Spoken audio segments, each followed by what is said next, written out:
Hey guys, what's up? I am here in Montana doing a little podcast with my buddy Tim Yu. Tim is a six-figure entrepreneur doing wholesaling and fix and flip. He is an active military member. He's been doing it for the last 2 years in real estate investing. So Tim, bro, what was your purpose on investing in real estate? Like, what got you into it? Dude, great question, man. I appreciate you asking that question. And when you think about it, you know, at first, everyone wants to do real estate because they want to be like financially free. Yep. Right? They want to break out of the 9-to-5 job, and unfortunately, I'm still in the 9-to-5 rat race for a couple more years. Yeah. But you know, at first, it started off as a number, and then when you start making revenue as a business owner, or you start to find that you start to get back your time, Yeah. right? The more business you do, and the more success you find. And for me personally, when you start getting more time, like I didn't want to just sit on my butt and kind of, you know, sail off into the sunset. Yep.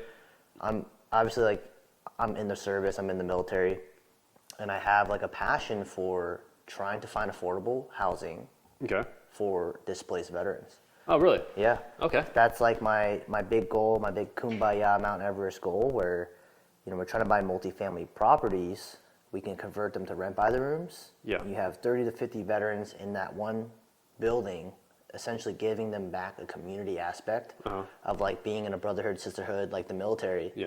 And if they're all in that same spot, now we can have an easier access to care, right? Right. Like what if we do VA medical care, like social working, financial like aid, all super important things, because imagine how many young veterans that have gone out of the military that have zero disability.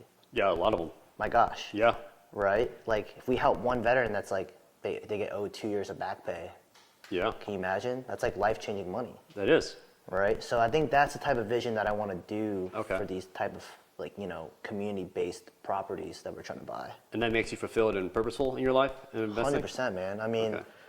you know, we're all very skilled in different niches in the real estate Yep. industry. Like there's so many different types of things. And I think being able to do the things that we can do in real estate, like, yes, you can make a lot of money in it. Yeah. But we should use like our knowledge, our network, and stuff like that to affect positive change. Like it's more than just the money. You know what I mean? And so you have a purpose-driven passion to help veterans get into affordable housing. How are you structuring the deal? Well, first off, how are you finding the deals first? And then what kind of exit strategy are you using to acquire those deals? So let's talk about the leads. How are you generating your leads? Yeah, so obviously like the big kumbaya goal 5 years from now would be like multifamilies, bigger projects. Yeah. But right now we predominantly focus on single families. So we Okay. do a lot of our own lead generation with direct mail, Yep. PPC, PPL, word of mouth, all that stuff. We do all the different types of marketing channels. Yeah. PPL is, for people that don't know, pay per lead. So you're Yeah. paying per the lead itself. So you have another company that's marketing using Google, Facebook ads, whatever, to generate the leads, and they sell those leads to people like Tim or me. Yep, correct. So like when you start in the industry for like wholesale flipping, off-market type leads, PPL is usually like the best entry level. Yeah. And then when you start making your own money, now you can run your own PPC, pay-per-click campaigns where you cut out the middleman, which is the PPL company. Okay. So So using that as a marketing base, right? You're generating leads and then you're converting them. How are you converting those leads to acquire them to fill your end goal, your purpose-driven mission? yeah, so you know, when we do purchase these properties, we can do cash or creative. Yeah. We do prefer creative finance. Yep. Our exit strategy, which kind of blends into like affordability in terms of like allowing someone to purchase a home when they normally couldn't. Yeah. We use the lease option exit. Okay, what's a lease option? Yeah, so a lease option is a two-parter, a twofer, Okay. where we sign one contract, which is the lease, which someone is actively being a renter. Yep. Right, so we do a 1-year lease with them, they rent it, and then the second piece of paperwork is the option. So the option allows someone to purchase a property anytime from now until however long you do it. So for us, we do a 3 to 5 year option. So the tenant that's renting the property has up to 3 to 5 years to qualify for an actual mortgage and then buys the property off me. I see. Right. Okay. So like it's almost like a rent to own model, but you can rent it for now and then have the option to own it once you have a good enough credit, once Correct. you're able to be financeable Yep. for a mortgage, right? We essentially get them bankable or help them Yeah. become bankable. And rent to own is the perfect term because that's like the slang we use when we market it out for the public, right? Yep. We say lease option / rent to own. Okay. Right? And then they ask questions like, oh, what do you mean by that? Because there's a lot of different things where people do like the contract for deed type thing. Yeah. Where they pay them over time until they buy it off. We don't do that. Okay. Right? So we do strictly rent. Yep. And then they qualify and buy us out. I see. So how are you? So you're all right, so let me just kind of step back real quick. You're basically generating leads. Now, not all of these leads are like turnkey, like meaning they're not ready to be moved in yet, right? So what do you do with those houses that are not ready to be moved in yet? Do you renovate them yourselves? Yeah. So if it's not livable, if it's not habitable, yes, we'll go in there and fix it. Like for instance, like HVAC, roof, right? Sure. We can't lease option a house with a giant hole in the roof. Yeah, of course not, right? You're not gonna sleep in that. Yeah. So we try to fix those, but then if it's a cosmetic thing, this is like kind of like a more unique approach to it. Yeah. Where we can negotiate with the seller and say, or the buyer and say, hey, we can fix this with our own money, but we'll tack it onto the purchase price. Okay.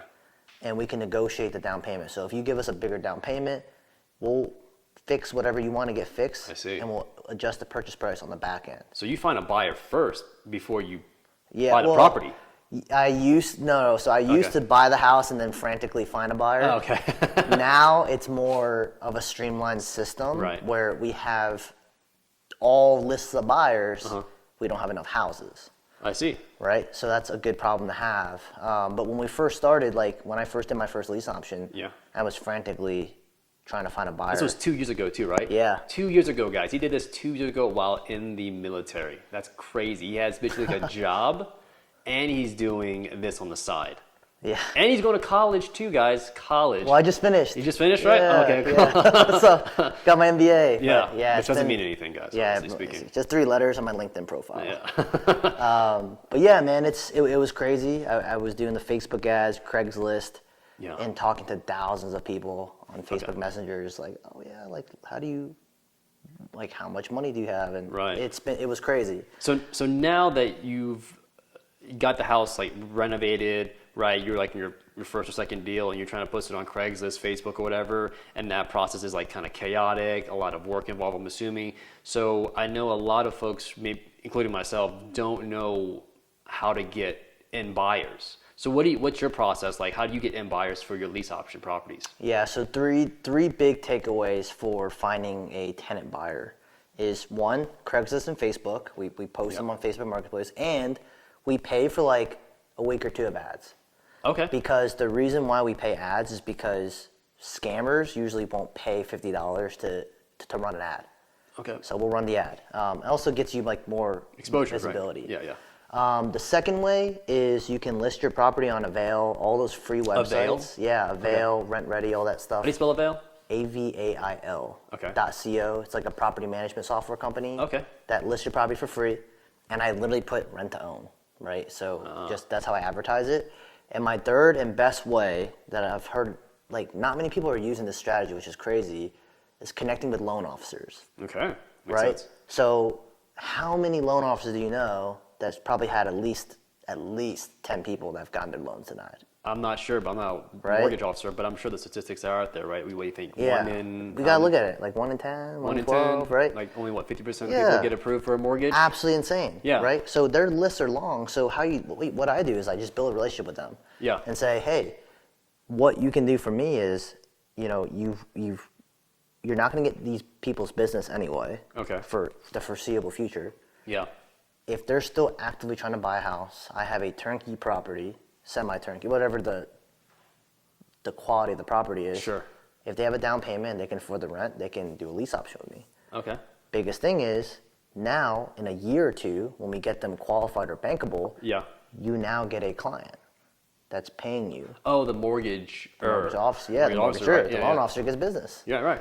I turned a dead lead into a lead. So that's like the win-win. Oh, I see. Okay. And then second, you're protecting yourself as an investor. Yeah, how so? Because now you're pairing that tenant buyer with a professional. Like we're not being predatory and saying like, oh, I wish that person doesn't perform on the option. Gotcha. Now, if it happens, God forbid it happens, well, now we clean up the house and redo it with another tenant buyer. Yeah.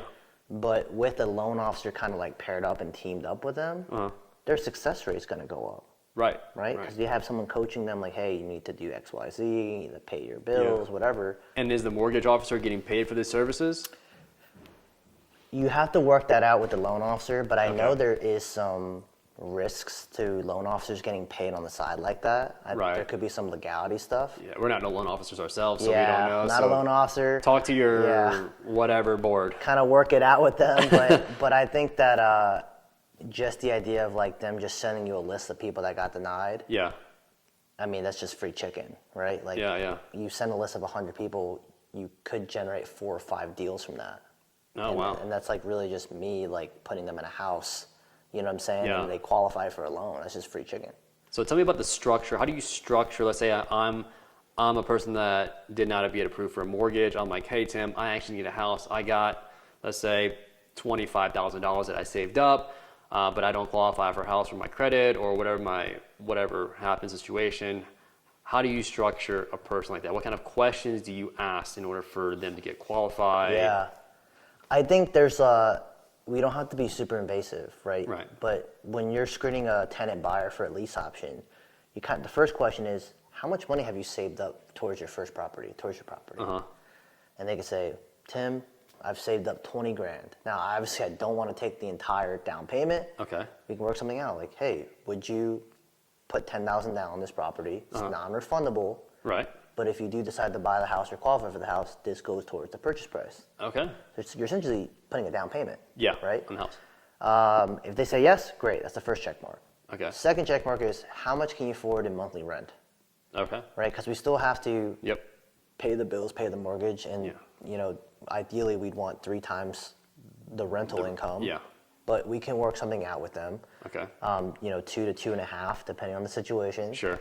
We have to make sure that the loan officer is tied in with that as well to make sure that they're safe. Okay. And it's not predatory, right? Right, make sure. And unfortunately, if they don't work out, they just don't work out. Like, I'm not going to take a tenant buyer that's going to default in a year. Yeah, you don't want You know that. what I mean? Because I'm going to take that like 10, 15 grand and they're going to lose it. So you're being a responsible individual by making sure that you do due diligence on the actual buyer/borrower, right, in the Correct. future. So that way they don't feel like they're scammed or cheated away. But how do you actually get their consent? Do you do any Zoom calls? Do you do like a phone call with them and have confirmation? What do you do? Super good question. I used to meet them in person, right, back in the day. Oh, really? And just be like, have this conversation, sign the paperwork, and get it notarized. Like, usually that is good enough. Sure. If you get the paperwork notarized and all that. But we started doing Zoom calls with them. Recorded Zoom calls? Yeah, recorded Zoom calls to be like, hey, and I got this from, I can't take all the credit for this. Okay. There's a girl in Owners Club, oh my gosh, Badass Jen, I think that's her Shout out nickname. to Badass Jen. Oh my gosh, yeah. It's like, her name is Jen Bilot. I don't want to butcher her name, but she is a lease option queen. Oh, really? Oh my gosh. And she was like, she's the one that gave me the loan officer stuff. Oh, wow. She's the one that has told me to do the recorded Zooms because Makes sense. we have a conversation with the tenant buyer and say, I hope you understand, like, if you do not buy this house, you lose this money. Oh, okay. Right? And they're like, yes. I'm like, okay, like, I want to say it again, like, you understand that, like, you sign this paperwork and you don't perform on this contract, you will lose this down payment. Yeah. And, at the end of the day, like, we want you to succeed, Right. but we're not going to give this money back. Yeah. And they say, yep, we're good. Okay, great. Like, Okay. let's sign the paperwork. And the big thing, too, is I don't even talk to them until they go see the house first. Oh, okay, that's smart. Yeah. You don't waste your time. Yeah, because they're gonna buy the house, right? So it's like if you go see the house and you don't like it, like we can just stop the conversation right here, Makes sense. right? Instead of like showing the house like 20, 30 times and you're like this. Now, do you go with him to show it, or do you put a lockbox on it? You tell him to go in there and just check it out? We do the Bluetooth. Yeah, we do the Bluetooth, Oh, Bluetooth one. Okay. And we have one of our guys go out there and just load all the, because you set it by time, like by hours. Okay. So then when they like go see it, they send us a picture of their driver's license. Makes sense, yeah. Then they go out there in their designated hour window. Okay. And they have their code. They can just go in. That makes a lot of sense. Yeah, super easy. And then you can just pay someone like virtually, like, hey, I'll give you like $50 to go drive and load in like the new codes in this house. No. Oh, okay. Yeah. You can't do it on your phone? Oh, I guess it's not next to Wi-Fi, right? You gotta be connected to the Wi-Fi, right? So you go Okay. Bluetooth to Bluetooth. Like you just pay like a friend or whatever. Sure. $30, whatever. Go out there, load in. The codes. Yep. Timing codes. Exactly. You're good to go. So let's say I get approved from you. I say yes, I'm okay with it, and I move in. What am I responsible for as a renter now? Because I don't really own the house yet. I'm a renter. Is it a triple net lease, meaning I pay for the utilities, I pay for the repairs, and I pay for the mortgage, tax, and insurance? So like, what am I responsible Kentucky is super crazy with like the repair stuff. So if you have a tenant that like you're charging them for a new roof, imagine like the roof goes out, like pay for it. Yeah. If I got sued, I have the potential to say like, the judge can say, hey, this guy has equitable interest in this property. It's not a rental anymore. Oh, really? Okay. Yeah, and then now it's a foreclosure, not an eviction. Like it gets crazy out there. So what we do is in Kentucky, for me, is anything under like $500, you cover. So basically, leaky toilet, paint job, whatever BS that could come up that a landlord doesn't want to deal with, they deal with it. Okay. We deal with all the crazy stuff. Like the structural stuff. Structure, mechanicals, roof, plumbing. Like we will deal with all that. Plus we have warranty. You know, you get the warranties, the insurance. So really, it's like not much out of our pocket. We pay the deductible and stuff, but we don't get the nagging phone calls. I see. Yeah. Right. That's why I love lease options, because like the way you sell it, as you should sell it, is that it's their house. Yep. Right. And I tell them, if you want to paint the rooms like whatever pink, go ahead. Sure. It's your house. You put $15,000 down. You're paying the rent. You're doing all this stuff the right way. Do whatever you want to the house. Right. It's yours. Yeah, it's like part ownership. You want to give them ownership. Yeah, basically. just don't blow a hole in like the drywall. You're trying to like open up the kitchen or whatever, right? Right. But it's their home. I want them to feel that way. I want them to take pride, ownership, and like statistically, like they don't beat up your house. Yeah. They don't beat up the rental. Makes sense. Right? Because they're gonna live in there. Now, for you as an investor, right? You have this. How are you buying the property? Are you buying it with hard monies and you have to refinance it out later once you renovate it? Like, how are you structuring that side? Yeah, it depends. Like, we prefer terms for this deal. From the original seller? Yeah, so like if we're buying it from the seller, we 100% prefer creative. Okay. I will give you an example. So we had a seller that said, hey, I want to, subject to this house to you, I want $15,000 down, right? And I was like, oof, I can't do $15,000, but we'll do 8. Can you do 8? Yeah. He said yes. The reason why I had to knock it down is because I usually have the tenant buyer fund my deal. Right, makes sense. Right? So I'm like, okay, so I already know that I have a tenant buyer that can do 10, 11,000. Yeah. I'll take that. Okay. Right? So I give the 8,000 to the seller, and I essentially borrow from the tenant buyer, 10 to 11. We buy the house, and then we got paid $2,000 to buy a $300 a month cash flow property.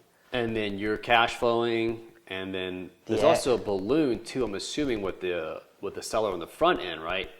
And you're trying to structure a balloon for as long as you possibly can, so then that way you have the room. Correct. So if I have like a 7-year note, the max on the lease option should be like 5 years. Right. Or 4 years. Okay. Right? Like you want to give yourself time, because if the deal falls through, we'll get another buyer and give them 2-3 years. Right. Right? And then worst case scenario is we can always refinance the property or sell it like ourselves. Yeah. Obviously we don't prefer that, but in the best case scenario in the lease option, you're getting a 5-figure check, wholesale check up front. Yeah. Right? Your $10,000, $15,000, $20,000 NROD, non-refundable option. Hold on, I'm gonna restart that. So you get your 5-figure wholesale check, right? The $10,000, $15,000, $20,000. You get your monthly cash flow for a year, 2 years, 3 years. Okay. And then when you've totally forgot about the property, this is what is the most insane thing about this. All right. I've only been in real estate for 2 years, so I had one option come through. I'm literally sitting in my house, get an email from my title company, and say, hey, you're getting a check for $35,000. Oh, that's a dope surprise. That's a dope email. And I'm like, oh, I forgot I owned that, right? Yeah. Like, so as you start building your lease option portfolio, right? Like, when they start performing on it, you're getting $40,000, $50,000, $60,000 checks on the back end. Right. When they actually purchase the property. Yeah, it's like a nice little forgetful payday. And they don't have to talk to you about it. They just tell you like, hey, you gotta sign some closing documents. You're getting this check.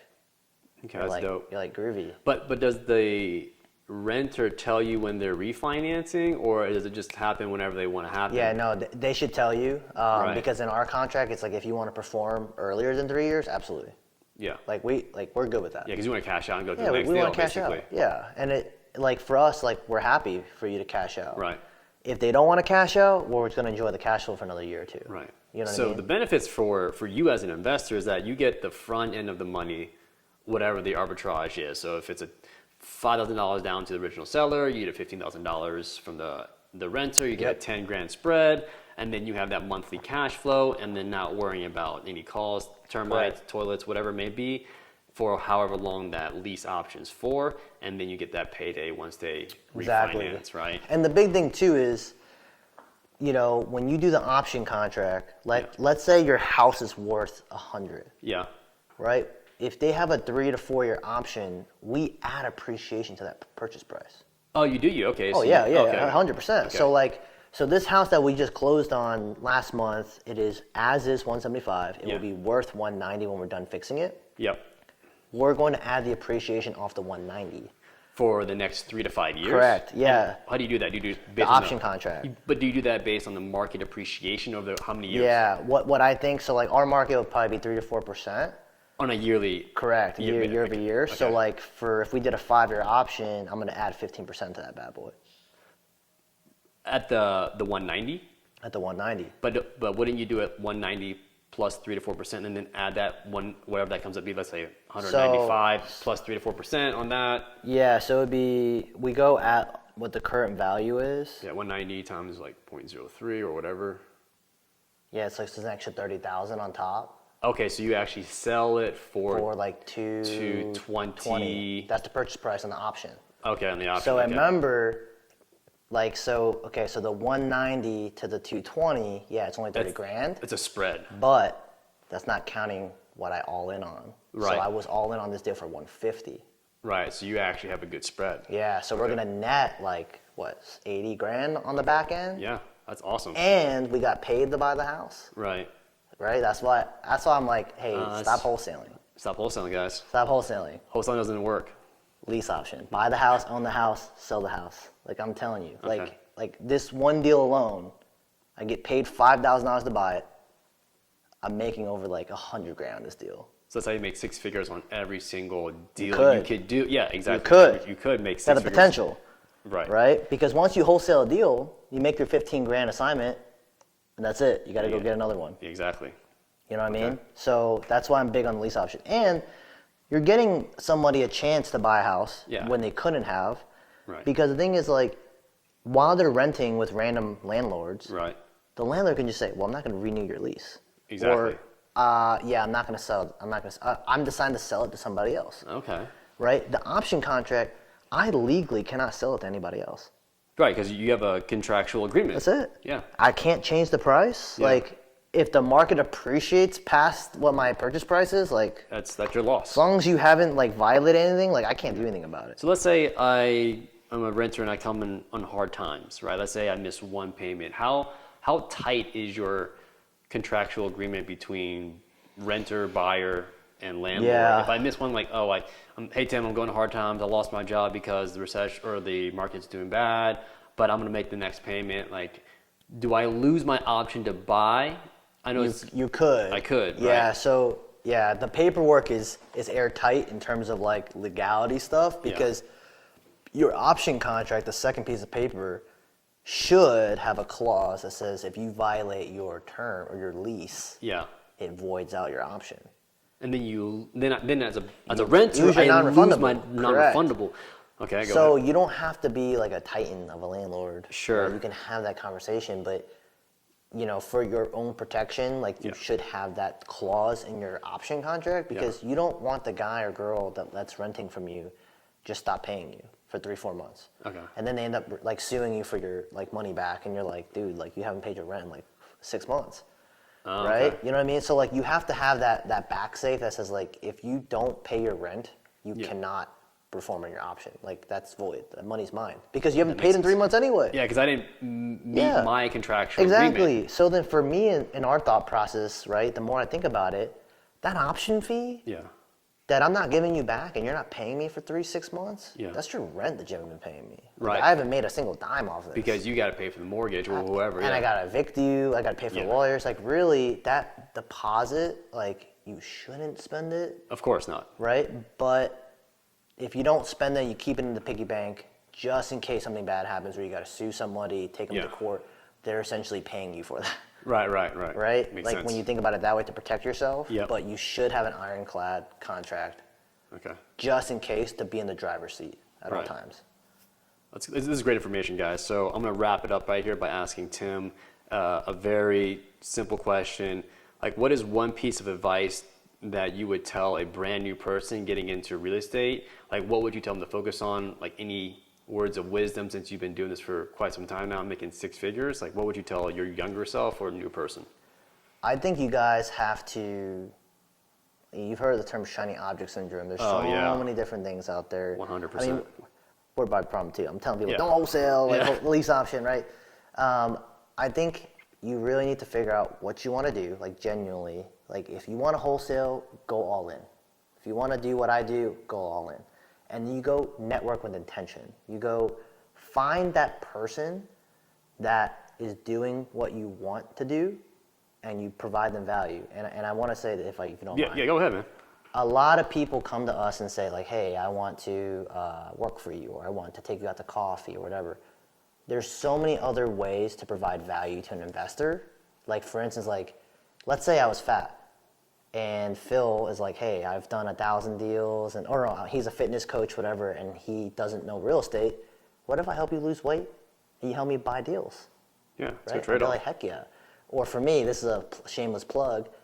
I want a YouTube editor out there. I'll teach any YouTube editor how to do this stuff for free if you just edit my videos, right? Dang, like there's son. so many different types of ways to Yeah. provide value that doesn't have to be real estate focused. Or I want to work for you. Like, Yeah. it's crazy. It is. Yeah. Value versus value. Like, it's like a bartering system, honestly speaking, right? Yeah. So let's say you're new at this, I'm a new person, I don't have, not a lot of money, but I have a lot of time, but I have a certain skill set. So I would come to you, Tim, like, hey, Tim, I know you have an issue of editing your content. How about I come to you and edit all your videos, and then you just teach me on a 2-hour basis, whatever, every single week about how to do like, deals. let's work it out, right? Like, Yeah. and then like, we can partner on a deal or whatever. Like, Yeah.